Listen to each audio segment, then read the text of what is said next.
you to just close your eyes, relax, rest in the presence, and hold space.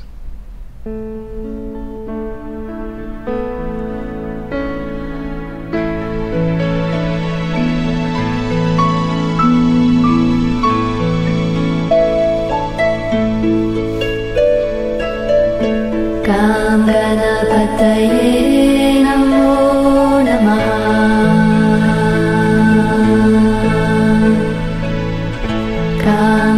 Ganganapataye namo namaha.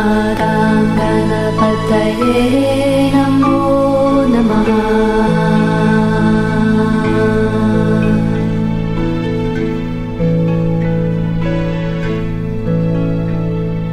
Jai Ganesha Gananata Dayaniti Sakala Vignya Karadura Hamari. Jai Ganesha Gananata Dayaniti Sakala Vignya Karadura Hamari.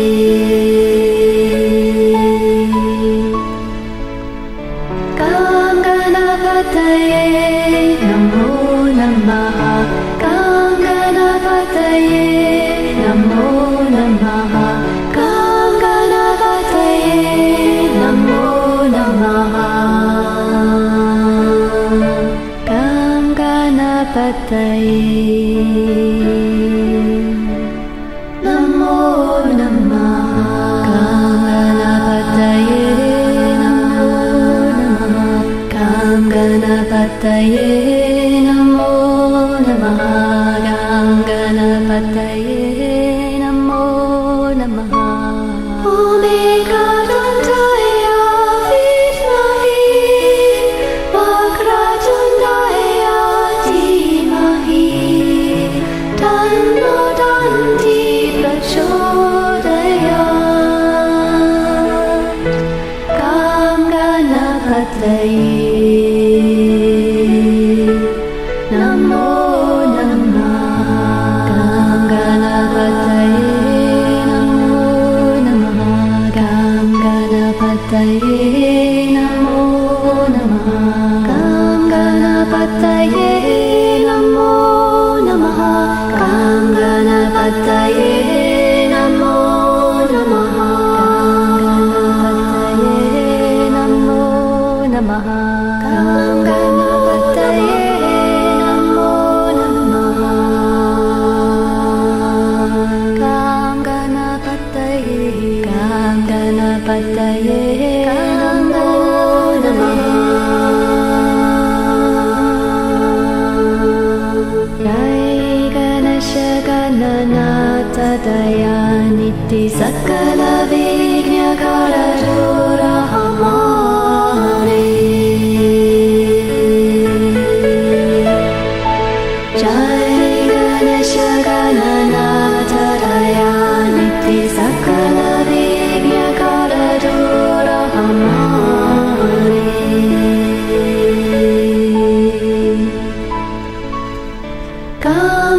Ganganapataye namo namaha. Ganganapataye namo namaha. Ganganapataye namo namaha. Ganganapataye namo namaha. Ganganapataye namo namaha. Ganganapataye namo namaha.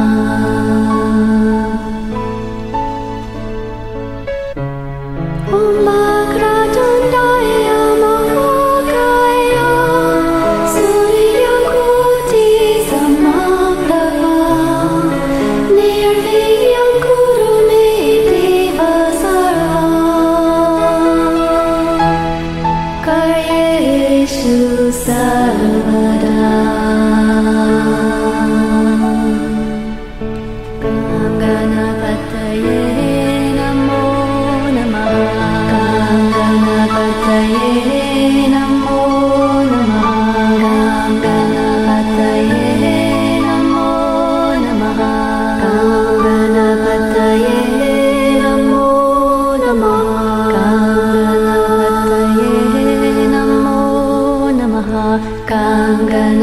Ganapataye Namo Namaha.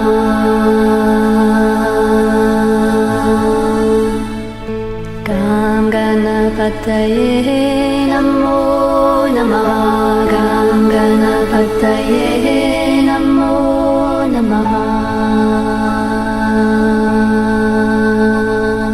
Jai Ganesha Gananata Dayaniti Sakala Vignya Karadura Hamari. Jai Ganesha Gananata Dayaniti Sakala Vignya Karadura Hamari.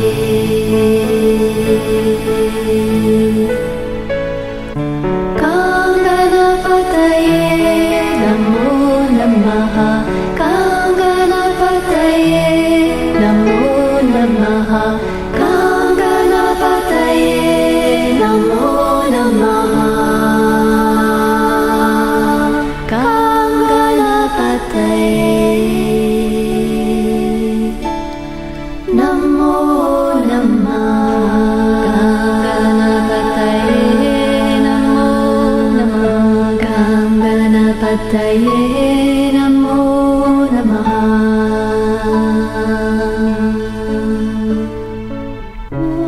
Suklam Bharadram Vishnu Sasivarnam Chaturvujam Prasannavadaram Dhyaye Sarvavignyopashantaye. Gam Ganapataye Namo Namaha. Gam Ganapataye Namo Namaha. Gam Ganapataye Namo Namaha. Gam Ganapataye Namo Namaha. Gam Ganapataye Namo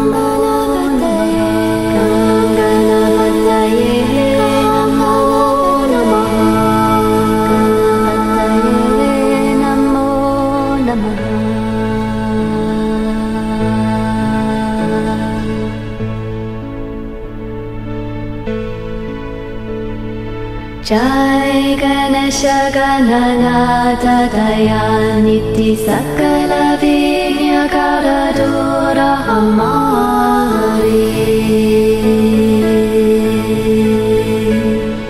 Jai Ganesha Gananata Dayaniti Sakala Vignya Karadura Hamari.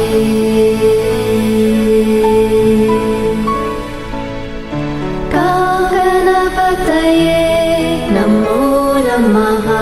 Gam Ganapataye Namo Namaha. Gam Ganapataye Namo Namaha.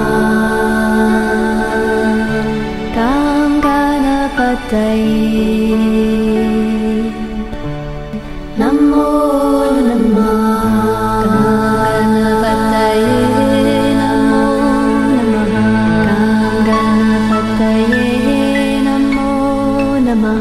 Gam Ganapataye Namo Namaha. Gam Ganapataye Namo Namaha.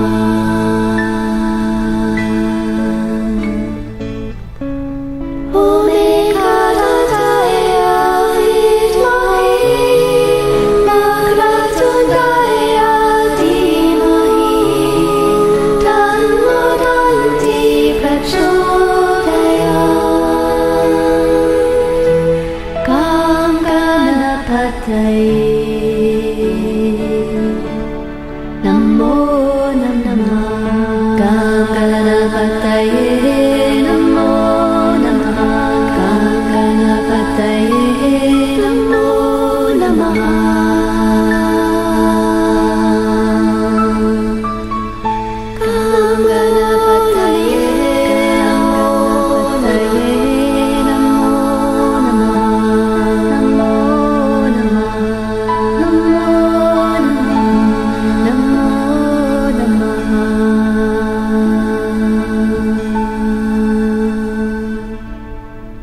Namaste. Namaste.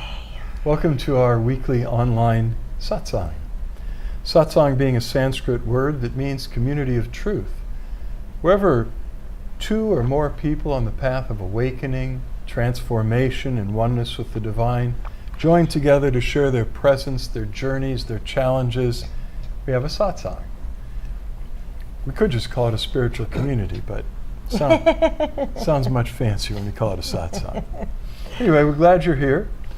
We multiply one another's strength, and when we join together like this, and thanks to the internet, we can do this across great distances from different continents and countries across many different boundaries, and here we are tonight. It is time for humanity to shift from the global insanity of competition, conflict, and war into a whole new world of cooperation, harmony, and peace.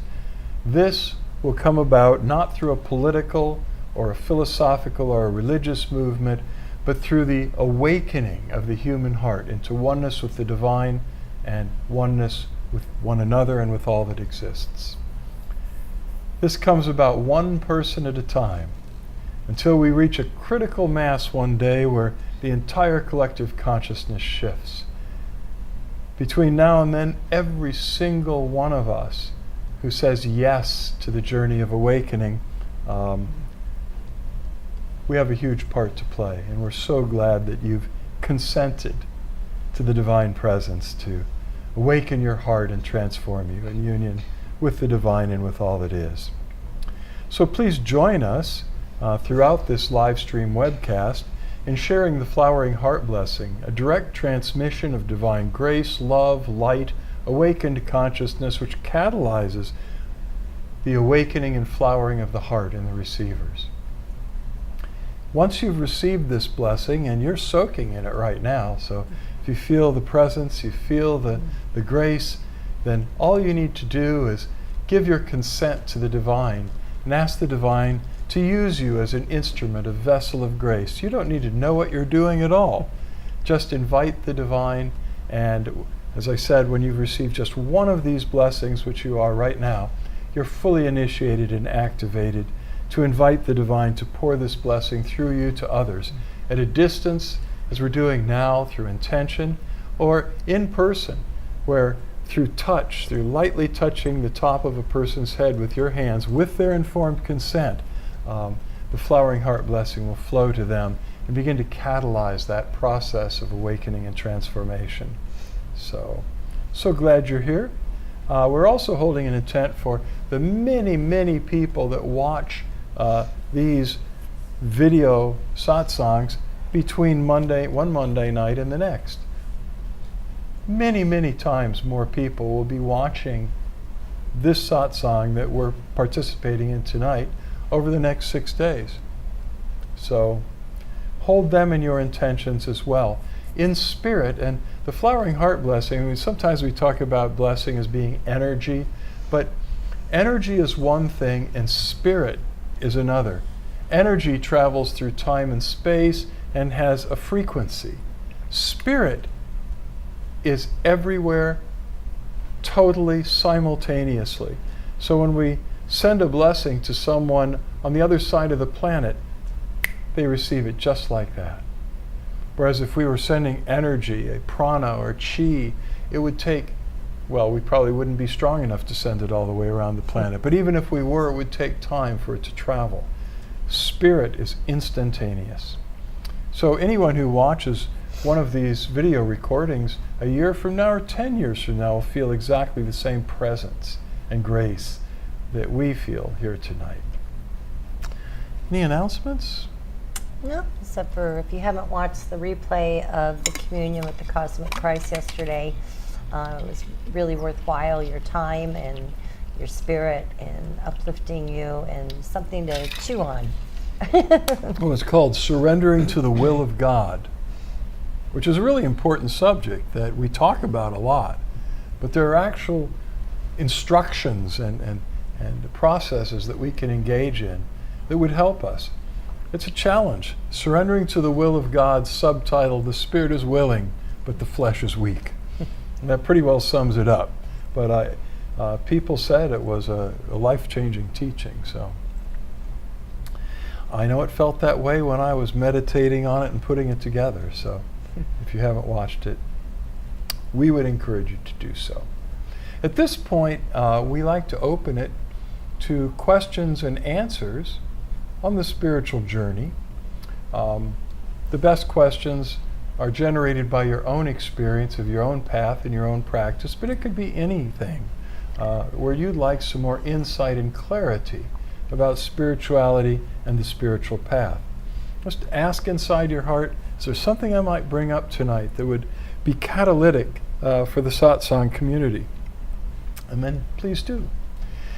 Especially when Suzanne and I don't know what to say, we turn to the divine, and there's always inspiration that the divine gives us to share with you, and we all benefit. So while you're looking into your hearts,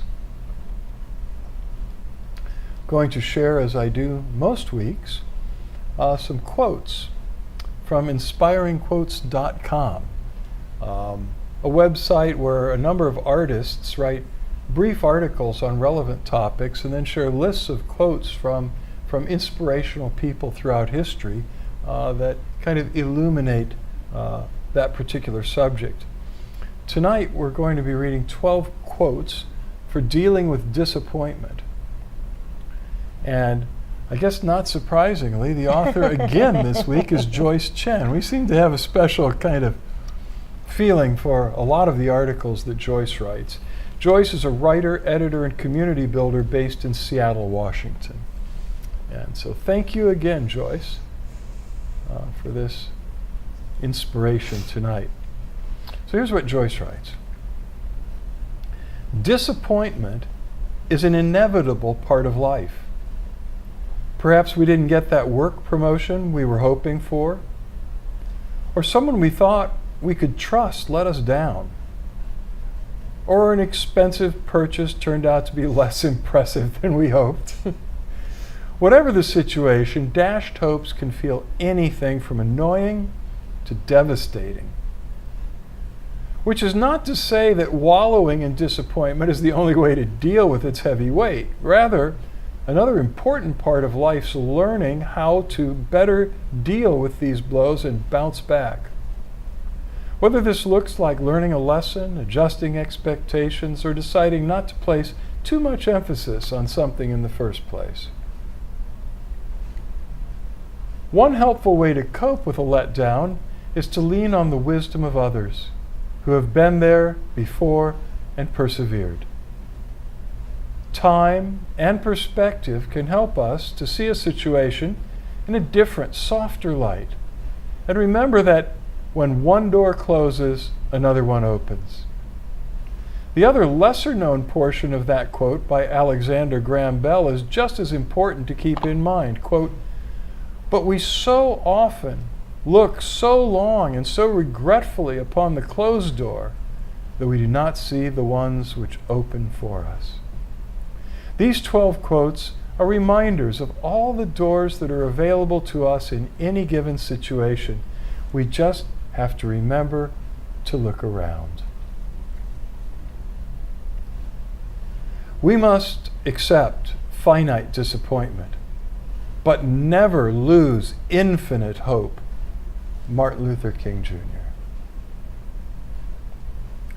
Sometimes good things fall apart, so better things can fall together. Marilyn Monroe. You are never too old to set another goal or to dream a new dream.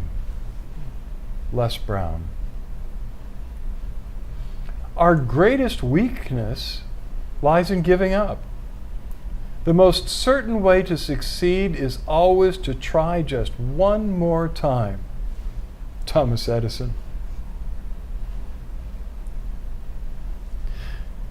Disenchantment, whether it is a minor disappointment or a major shock, is the signal that things are moving into transition in our lives. William Throsby Bridges. Disappointment to a noble soul is what cold water is to burning metal. It strengthens, tempers, intensifies, but never destroys it. Eliza Tabor. The size of your success is measured by the strength of your desire, the size of your dream, and how you handle disappointment along the way. Robert Kiyosaki.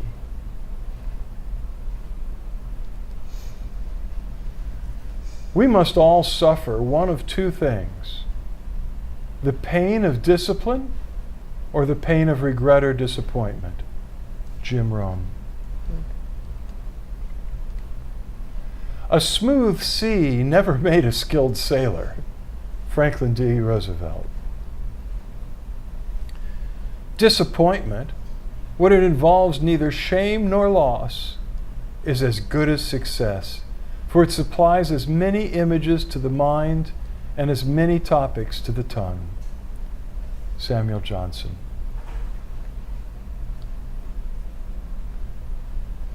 Disappointment is really just a term for our refusal to look on the bright side.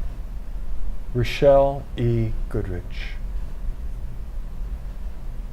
Disappointment is the nurse of wisdom. Sir Boyle Roche.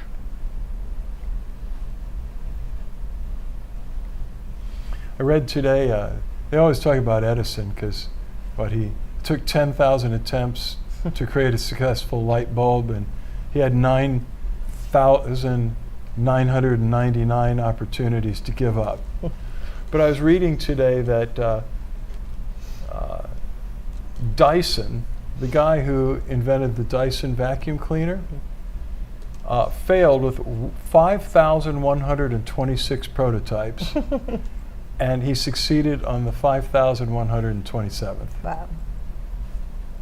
So, we don't have to talk about Edison all the time. We can talk vacuum cleaners. Okay. Have a sip of water.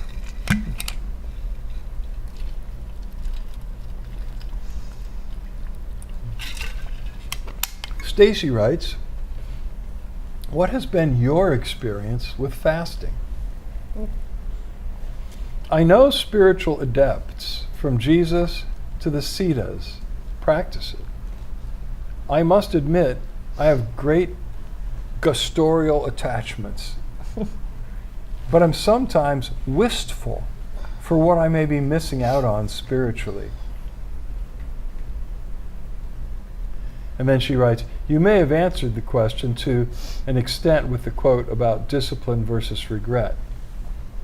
Well, it's really interesting because I don't know if you watched yesterday or listened to the teaching, but fasting is a prominent little section of surrendering to the will of God there.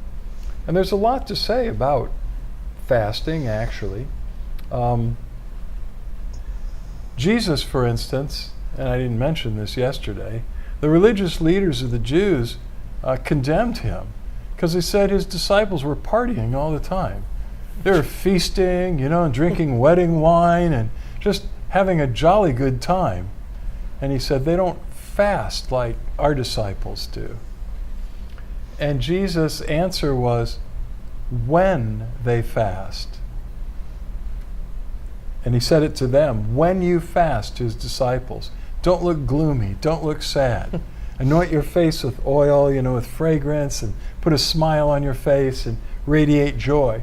But the key word there is his answer to all of that. Why aren't they fasting? He said to the religious leaders, first of all, they can't fast when the bridegroom's with them.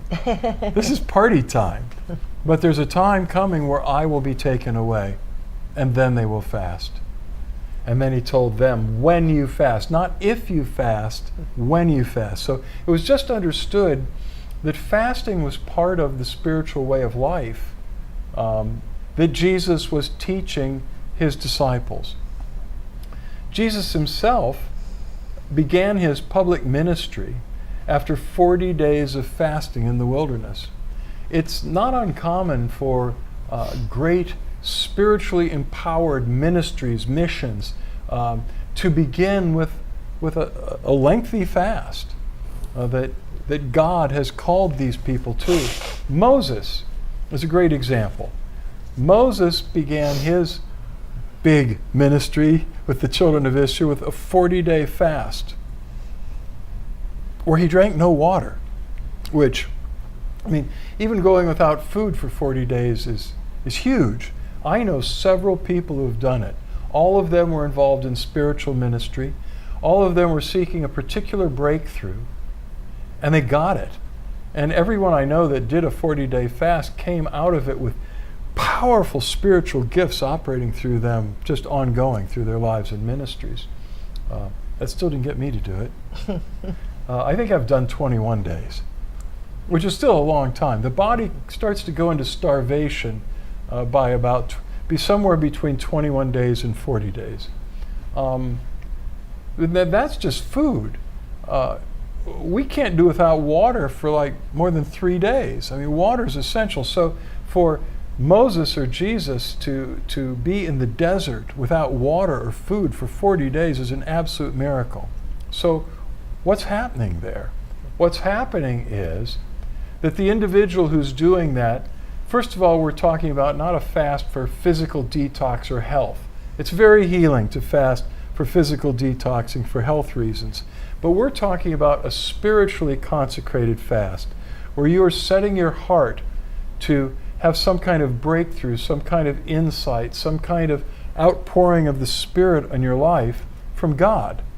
And you're dedicating the fast to God, number one. The second thing to see here is that when you fast, a spiritual fast, the Spirit is taking dominion over the mind, because the mind's ready to fast about half a day maybe, you know. But in order to fast seriously for even a day, but especially a fast of 2 or 3 days, the Spirit itself takes dominion over the mind and the body. And often people are arranged the other way around. The body's in control, the mind is in the middle, and the Spirit's kind of losing out.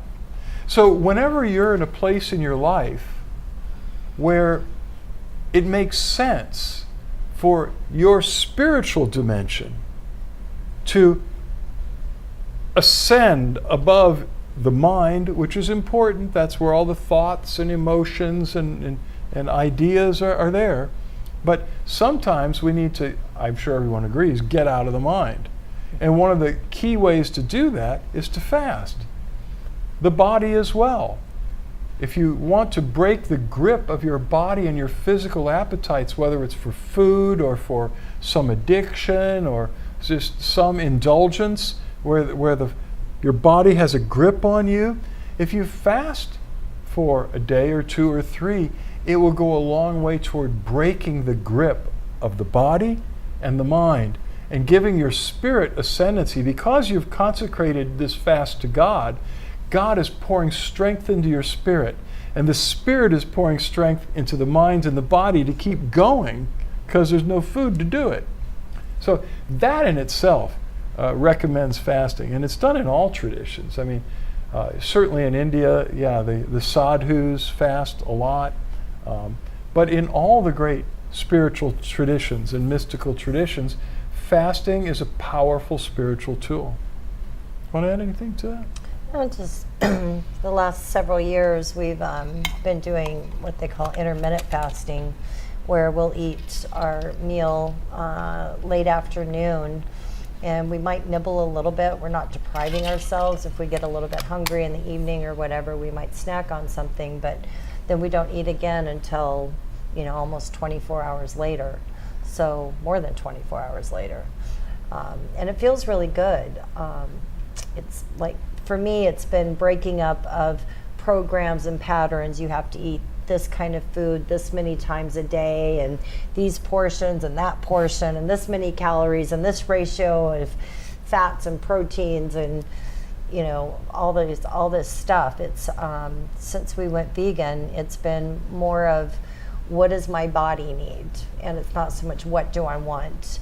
Though sometimes if I have a craving for something fun, I'll go ahead and indulge. It's not like this hard, fast, strict rule. It's more about being gentle with myself and listening more to what my body wants, not what my mind or my cravings or my emotions want.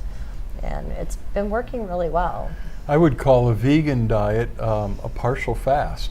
Yeah. It's a fasted life. When I was younger, in my early days of ministry, I fasted 2 days out of every week. And it was great. And those days were especially consecrated to prayer and meditation because that was the source of strength, and I needed strength to uplift me. So there's a whole chapter in the Bible dedicated to fasting. It's Isaiah chapter 58.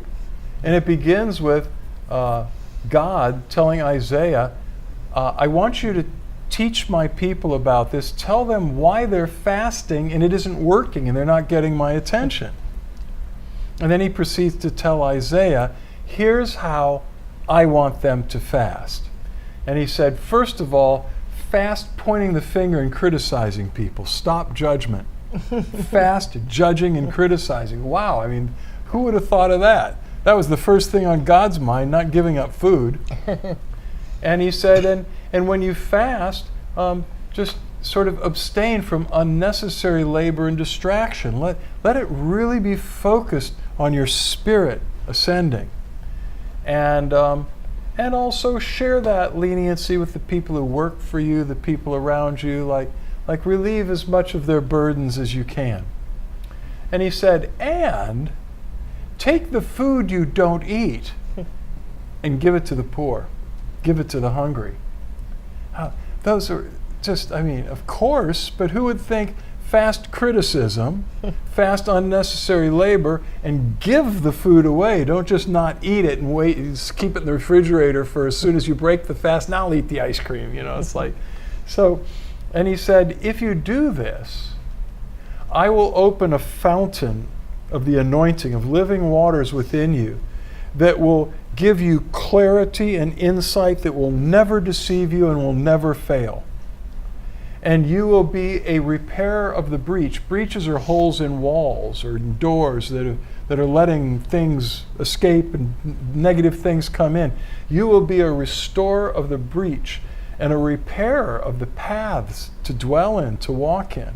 And I will open the windows of heaven for you, and I will pour out the blessing of the dew of heaven upon you. And I will open the treasure house of the earth and give you all the blessings of Jacob, of corn and oil and wine. And so both spiritual and material abundance are unlocked through God's chosen fast. And there's actually a whole book about it. Not just Isaiah chapter 58 in the Bible, which is enough, but Arthur Wallis, many years ago, I think it's Wallis, wrote a book called God's Chosen Fast. And it's all about the spiritual practice of fasting and how to do it for the best results. Great question. Yeah. Very great question. Oh, and one other thing. There was a story where a father brought his son to Jesus' disciples, the apostles, because he had epilepsy. And the apostles couldn't heal him. And so Jesus said, bring him over here. Brought him over. Jesus instantly cured him, set him free. And the disciples were pretty embarrassed, so they asked Jesus privately, how come we couldn't heal him? Because they've been going out healing people. And he said, well, because you have so little faith. If you had faith as a grain of mustard seed, you'd speak to that mountain and tell it to move and it would obey you and nothing would be impossible for you. But this kind of dis-ease will not go out except through prayer and fasting. And there are certain things in my ministry over the years where the Spirit of the Divine called me to do 3-day fasts. I've never been told by the Spirit I needed to fast longer. I did fast longer, and those are some other wild stories, but God only called me to do it when there was a special need to help someone be healed, to help someone be liberated, and I didn't quite have the juice. And so the Spirit would call me to fast for 3 days, and that would give my spirit the ascendancy over the mind and over the body in material form. And that flows very powerfully into healing. So, that's all. More writes, so many religions and spiritual beliefs, atheists, skeptics, etc., tend to separate and exclude us.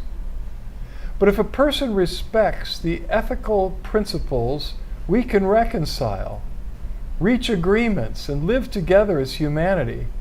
So it seems that ethical principles and human rights can provide a greater space for integration and conciliation. I wanted to hear your ideas on this. Amen.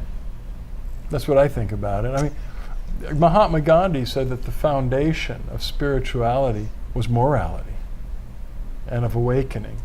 And the first thing that comes to mind for me, though, is there may be a baseline that we can all understand what is ethical or moral, but the issue arises that different cultures, different belief systems, different religions, different points of view may be different. You know, there are some that we could probably all really agree on, but you know, somebody may think that it's incredibly unethical and unmoral to be a homosexual, and that would be a very strong point of view, and that would be countered by those that are homosexual and have no moral, ethical problem with it because they experience love and community and relationships just like a heterosexual couple. So I know that's kind of a hot topic to bring up, but it's the first thing that came to mind, is that because of our programmings and because so many people are living from their minds and a strong judgment and criticism and way to live, and that their beliefs are the strongest, it's kind of difficult for us to come to a baseline of what is moral and ethical. So for me, it feels more important that we continue working on looking at the programs and the charges and why do we believe what we believe and why do we believe that's true, without opening up the dialogue in our hearts to hear different points of view and understand people from a different stance. But if we're so locked into our egos and our minds, we're not going to be able to transcend that threshold without a lot of grace. we have a friend, dear friend, who is an avowed humanist. Also pretty close to an atheist. He might admit to being an agnostic, but on most days, no. He's a humanist, and so his focus is on ethical principles and mutual respect. And he's like, why can't we, without religion, without super political ideologies and religion, why can't we just focus on I think what Morey's pointing to, ethical principles of respecting one another, and our differences as well. And yes, if we could do that. Right. But and the reason I brought that up is because our friend, while he's a beautiful humanist and can talk about the Humanist Manifesto and all the principles of humanism and how the world would be so much a better place if there weren't religions. So in that place of total humanitarian and humanistic respect, he's really down on religion and prejudiced against religion. So there's even a division there. It's kind of a miracle we're actually such good friends with them due to the nature of what we do. Yeah. but we've been able to transcend that through care and compassion and love and beautiful open discussions. I know a little bit about the Freemasons, George Washington and Benjamin Franklin and the Founding Fathers. A lot of them were part of this greatly maligned secret society. They don't defend themselves, and people say all kinds of nasty stuff, and that's that. But there are two kind of unwritten rules in the Masonic Lodge, in an open lodge. You cannot speak of, in a sort of debating tone, religion or politics. Now, the beauty of that is that for centuries, these guys have been meeting together in these lodges. There will be judges and chief surgeons and bricklayers and painters, and these people from all different walks of life, from all different political points of view, from all different religions.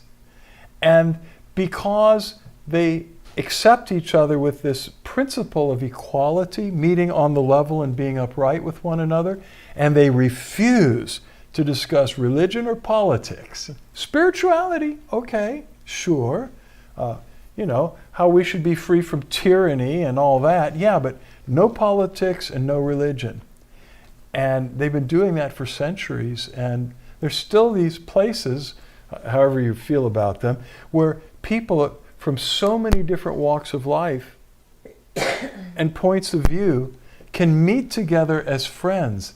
And outside of the lodge, where people are so boldly proclaiming their politics and their religion, these folks would never get along. So I do see, I see a lot of wisdom in what Morrie is pointing to. Mm. And hopefully we'll get there. I hope so too. I hope so too. Something else to pray for. One more thing to add to the prayer list. As if there wasn't enough. Yeah, well, another scripture says pray without ceasing. So that's pretty much it. I mean, yeah. Yep. And these are good times to be doing that for sure. I'm still on my news fast. Yay. And life's a lot better. And nothing much has changed out there. So I'm still very much interested in human affairs and world affairs, but not just hanging on the words of all the pundits that are constantly playing us like ping pong balls back and forth, and it can become a real addiction. So, are there any more questions before we move along? Morrie wrote for peace. Pray for peace. Yes. Absolutely. Always. Mm-hmm. Anything else? I can't read that far away. Stacy said, "Thank you, very helpful." Morrie went, "Yes!" And thank you, Stacy, for the nut pods recommendation last week. I found them on sale, buy one, get one free at Sprouts this week. I haven't tried them yet, but actually I was going to try it in my coffee tonight, and I forgot because I'm so used to having it black. So we only drink coffee on Monday and Wednesday evenings in the nighttime, and I thought that'll be my little treat. I'll have a little bit of creamer in my coffee on the evenings. You probably want me to try to do a latte with the froth. Yes. We'll report back next Monday. All right. Something to look forward to. All right then. Well, let's take a deeper dip in the presence. You could close your eyes, and I know your hearts are already open.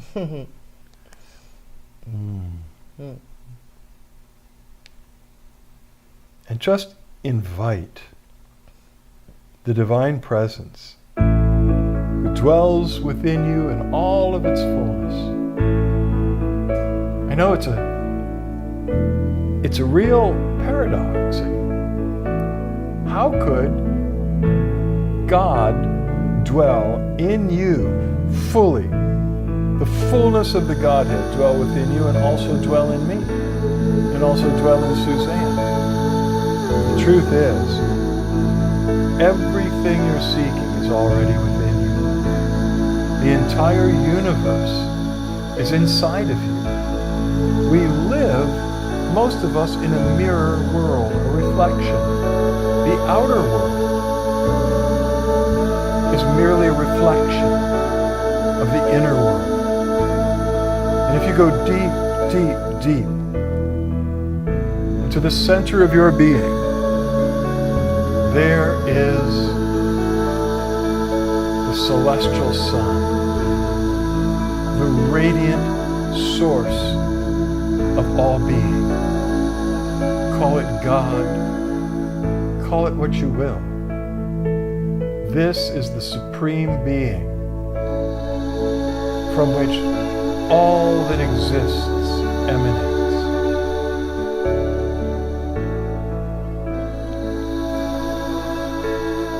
There is no separation between you and the divine source within you.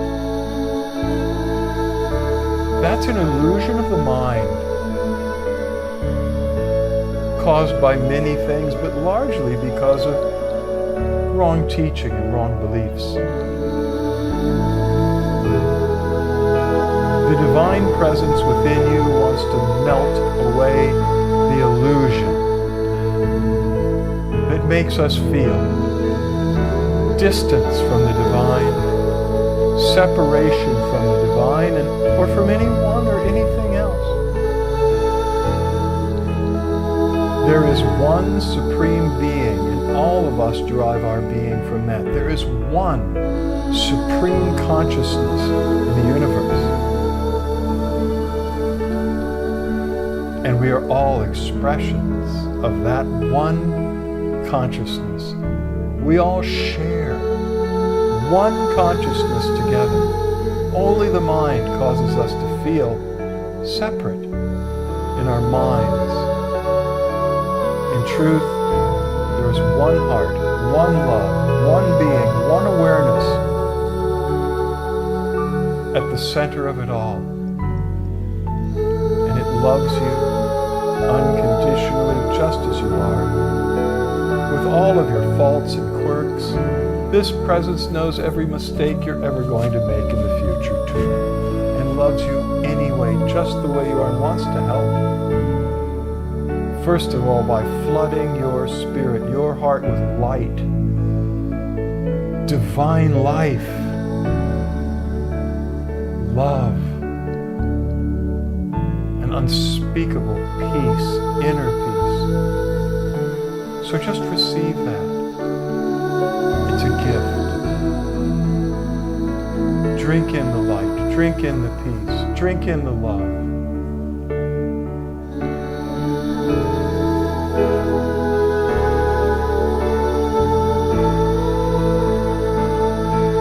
This presence yearns to embrace you and draw you in to its own heart and melt you into oneness with itself and with all it is. Just let go and allow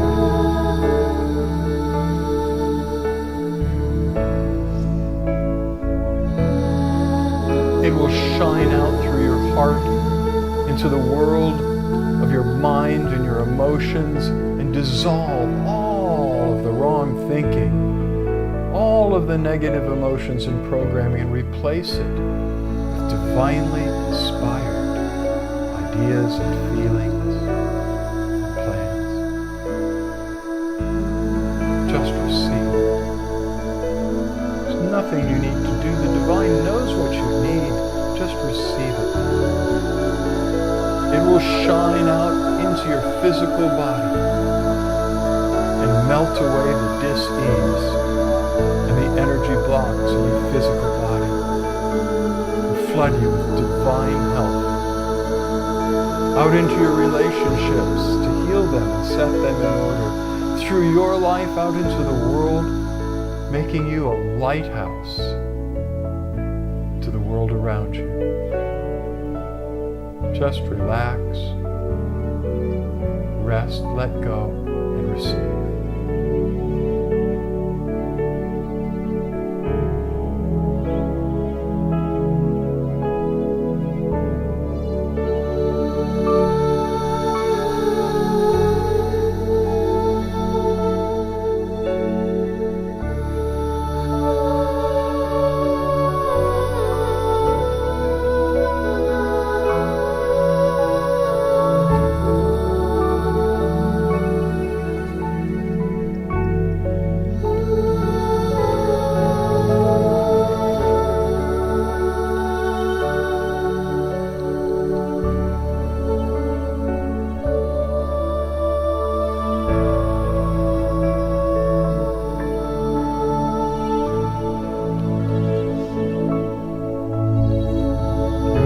now sitting in a circle, a blessing circle together, with our eyes closed and our hands lifted up with our palms open facing forward. Let us all take a strong intention that the Divine Presence will pour the flowering heart blessing through all of us to one another. As it flows through you to the others in the circle, it's flowing back to you through them. As you give the blessing, as it flows through you, it heals and transforms you as it passes through you.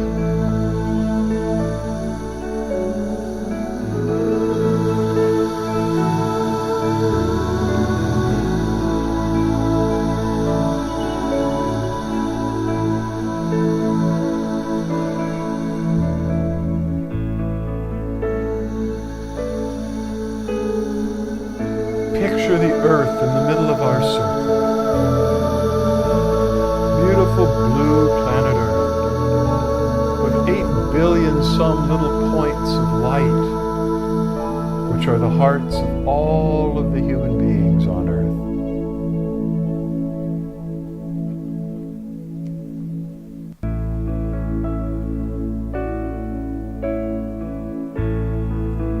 Let us take a strong intent together for the divine, the flowering heart blessing to open and melt the hearts of all 8 billion humans on this planet, to melt away hardness of heart, fear and anger, resentment, malice, selfishness.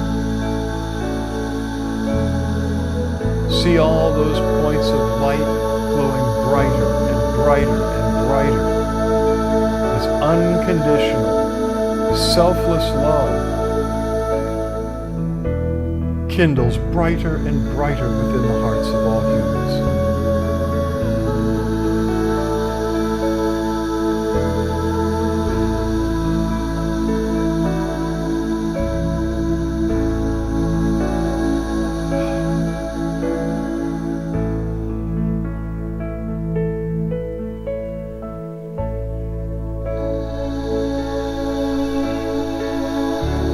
Take a strong intention for the earth to be filled with peace.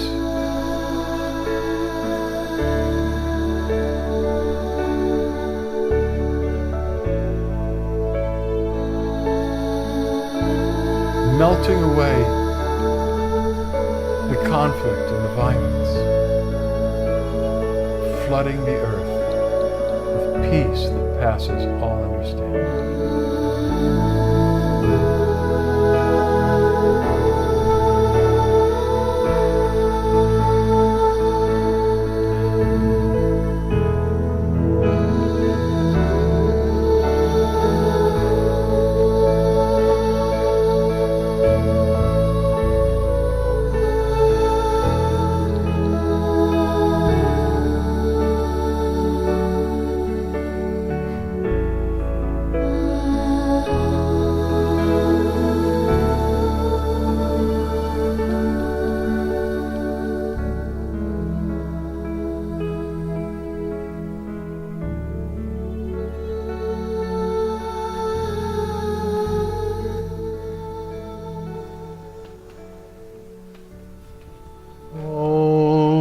Shanti, Shanti, Shanti,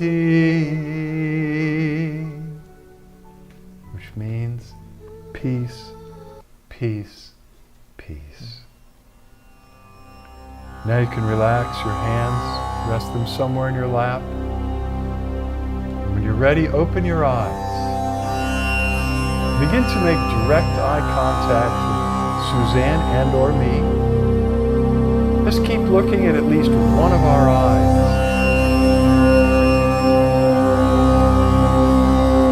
And just keep gazing and receiving. During the light meditation, Suzanne and I are flooded with oceans of grace and light and love. And it flows through every pore in our being to you, especially through our eyes, the windows of the soul.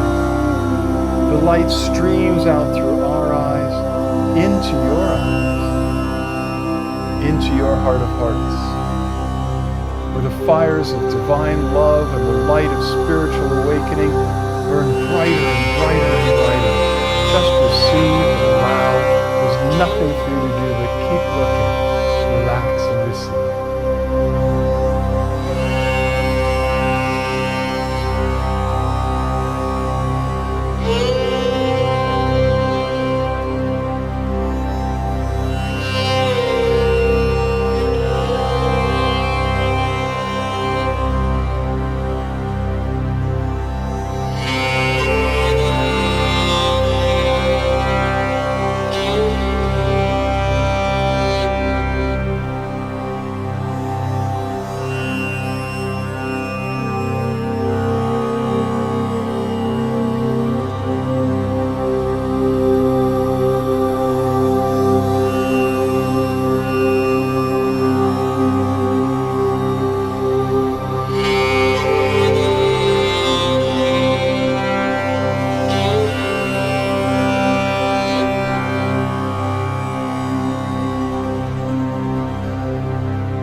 your eyes now.